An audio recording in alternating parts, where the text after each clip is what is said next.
Hi, my name is Amna Osman, CEO at Nashville CARES. Our mission is to end the HIV epidemic in Middle Tennessee through services, advocacy, and prevention. These Fireside Chats are conversations for you. They're conversations that we want you to hear so you can focus on yourself and you can really take care of you. It is a conversation and a chat for you.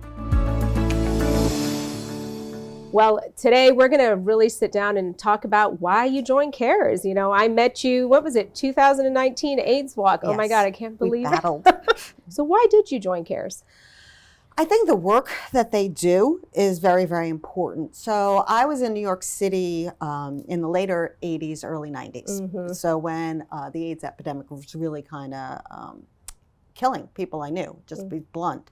So I lost a lot of people. So that was probably the first time I got involved with the AIDS Walk or the Pride Day parades where, and it was always about remembrance. You wore someone that you knew. And then when I read about the work that Nashville CARES is doing, just beyond, ending the HIV epidemic, but the pantry, Healthy You University, and all the reach out and the advocacy, just beyond just treating the disease. So there was more attention. I think not just Nashville, but the country kind of got lulled into we're done. Right. Right. No one's really dying of it, which is not true because if you're undiagnosed, you still can die of the disease. Right. A friend of mine lost a 25-year-old just last year from HIV because they never got tested.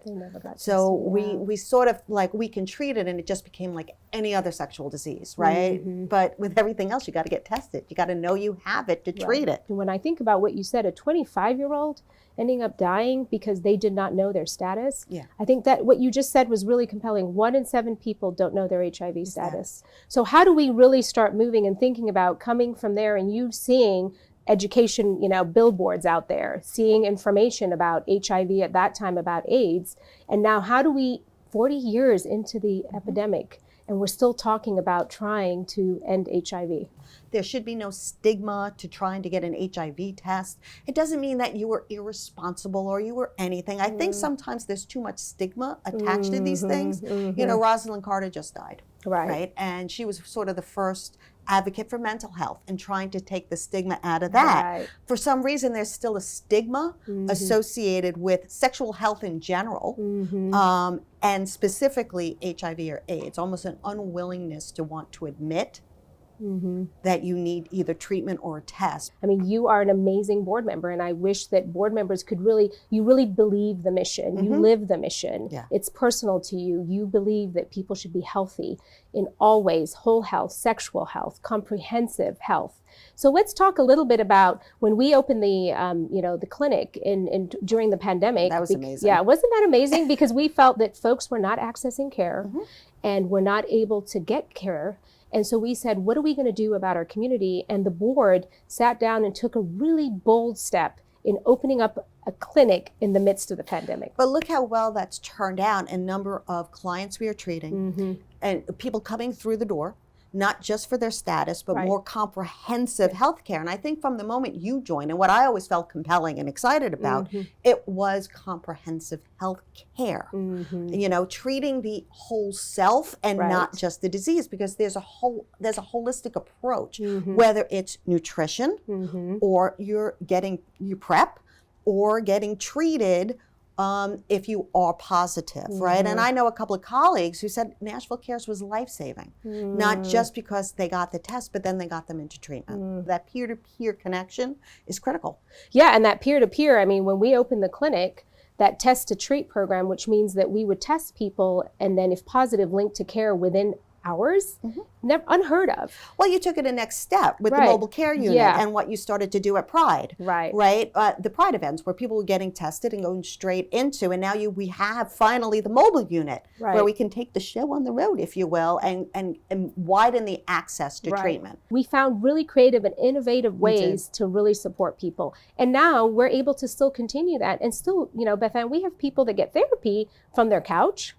They are able to talk to their doctor from their couch. Yeah. So it's really about not only accessing care, but being retained in care. And I think that's the biggest piece.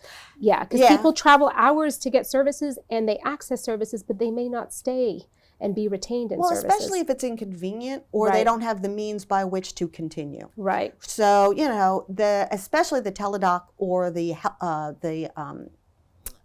psychiatric care that they can get through phone. That's so important because, again, there's stigma to it. Right. So we have stigma on mental health. We still have stigma on sexual health.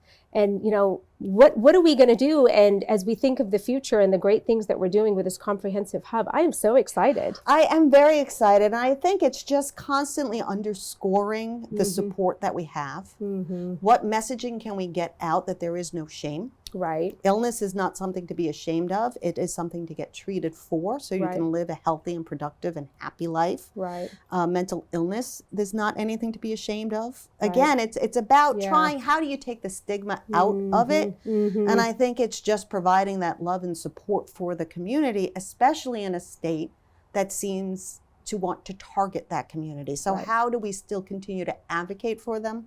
How do we support them? And how do we get them to feel safe in our environment? Because once they come in through the doors, they will be cared for in the most respectful, honorable way. Yes. They deserve the best. They deserve the best folks serving them. They deserve the best services. And they deserve for us to support them, alleviating barriers, access, stigma, and discrimination. It's going to be really exciting. Yeah, it's kind of what we always talk about, like dignity and respect. Right. And that's the least they should ask for and the least we can give while we're supporting them. That's right. Well, Beth Ann, thank you so much. You're very welcome. I'm so excited. It's, you know, we're coming to the end of a calendar year. It's been a really difficult year for us on multiple levels, right? On multiple levels. But we made it through, But we made it through, girl. So 2023 Survive is and over. thrive. It's coming over. Well, thank you so much. Really appreciate it. You're very welcome.